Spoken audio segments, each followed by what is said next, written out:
நாடாளுமன்ற தேர்தலை ஒட்டி ஒவ்வொரு கட்சிக்கான இடஒதுக்கீடு சம்பந்தமான பேச்சுவார்த்தைகள் நடந்து வருகிறது.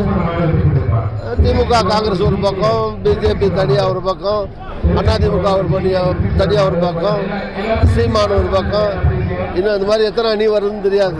இந்த மாதிரி பல்வேறு அணிகளாக நாடாளுமன்ற தேர்தலை அரசியல் கட்சிகள் சந்திக்க இருக்கின்றன. மக்கள் தான் எஜமானர்கள், மக்கள் தான் முடிவு செய்வார்கள்.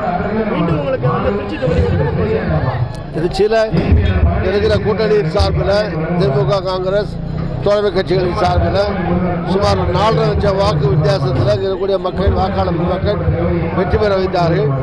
அதனால வெற்றி பெற்ற தொகுதி காங்கிரஸில் நின்று ஜெயிச்ச தொகுதிங்கிற முறையில், ஏற்கனவே எம்பியாக இருக்கிற முறையில் புதுக்கோட்டையில் ஒரு பகுதியும் திருச்சியில் ஒரு பகுதியும் சேர்ந்தது தான் திருச்சி நாடாளுமன்ற தொகுதி. அந்த அடிப்படையில் இது சொந்த தொகுதிங்கிற மாதிரி அந்த அடிப்படையில் இங்கே போட்டியிட விரும்புகிறேன். அதற்கு மேலே கட்சி தலைமை தான் இது குறித்து இறுதி முடிவெடுக்க வேண்டும். கூட்டணி தலைவரும் கட்சி தலைவர்களும் சேர்ந்து இறுதி முடிவு எடுப்பார்கள். எனக்கு மட்டுமல்ல எத்தனை இடத்துல காங்கிரஸ் நிற்கணும், மற்ற ஒவ்வொரு கட்சியும் நிற்கணுங்கிறத அந்தந்த கட்சியுடைய தலைவர்களும், இங்கே பிரதான கட்சியாக இருக்கிற திமுக தலைவர் திரு ஸ்டாலின் அவர்களும் எல்லாம் பேசி இறுதி முடிவு எடுக்கப்படும். அது யார் வேணாலும் கேட்கலாம். அதில் என்ன இருக்குது, மொத்தம் இந்த 16 கட்சி இருக்குது. இல்லை, யார் வேணாலும் எங்கே வேணாலும் போட்டு இருந்து கேட்கலாம். கடைசியில் பேச்சுவார்த்தையில் இறுதி முடிவு யாரும் தனியாக ஒருத்தரையே முடிவு எடுக்க முடியாதுல்ல. கேட்கறது யார் வேணாலும் கேட்கலாம். மற்றவர்கள் கேட்குற போது ஏற்கனவே எம்பியாக கேட்குற எனக்கு உரிமை கிடையாதா? அதனால நானும் கேட்குறேன், காங்கிரஸ் கேட்குது, அவ்வளோதான். இப்போ பிரதமர் அடிக்கடி வர்றது இந்தியா, அது தமிழ்நாட்டில் வர்றாங்க. அதில் ஒரு சில இடத்துக்கு வரலங்கிறதும் கேட்குறாங்க. அதாவது தமிழ் கடவுள் முருகன் இந்த மாதிரி கோயிலெலாம் போகலை, அந்த மாதிரி வடநாட்டில் உள்ள கடவுள் கோயிலுக்கெல்லாம் போகிறாங்க அப்படின்னு நிறைய வலைதளங்களில் பார்க்குறாங்க. அதாவது பிரதமர் ஏற்கனவே 5 வருஷத்தில் தமிழ்நாட்டில் எந்த விதமான அரசு நிகழ்ச்சிகளில் எதுவும் தொடங்கி வைக்காததுக்கு வரல. இப்போ தேர்தல் அறிவித்த உடனே பல கட்டமாக வந்துட்டு இருக்காரு.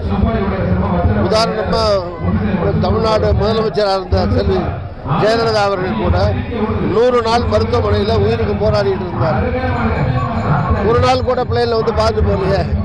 இப்போ தலைவர் எம்ஜிஆர் உடம்பு இல்லாமல் இருக்கும்போது இந்திரா காந்தி பார்த்தாங்க, தனி விமானம் ஏற்பாடு பண்ணாங்க, அமெரிக்காவை கூட்டு போனாங்க, வைத்தியம் பார்த்து உயிர் பழச்சி வந்தார்.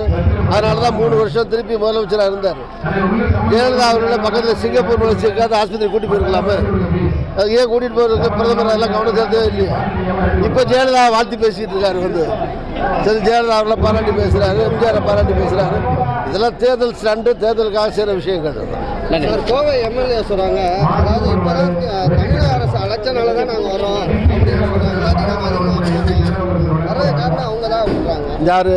கோவை எம்எல்ஏ வானதி சீனிவாசன். சரி, பிஎம் வர்றதுன்னா அங்கே இருக்கிற முதலமைச்சர்கள் எந்த மாநிலத்துக்கு போனாலும் தமிழக அரசு அழைச்சனால தான் நாங்கள் வரோம் அப்படின்றது சொல்கிறாங்க. எனக்கு ஒன்றும் அப்படி தெரியல. அவங்க தமிழ்நாடு அரசுடைய அழைப்பின் பேரில் அவர் வர்றதா தெரியல. அவர் சில மத்திய ப்ராஜெக்ட்ஸ் தொடங்கி தானே வர்றாரு. அவர் வரேன்னு தகவல் வந்தால் சிஎம் முடிஞ்சதுக்கு போகிறாரு. சில ஒரு நிகழ்ச்சி போகலை, அது அவருடைய எங்கே இருந்த அவருடைய வசதிப்படி இன்னொரு நிகழ்ச்சியில் இருந்ததுனால போக முடியலை. இங்கே இருக்கும்போது போயிருக்காரு. அதனால் இது ஒரு பிரதமர் வந்தால் முதலமைச்சர் வரவேற்க வேண்டியது, நிற்க வேண்டியது பொறுப்பு.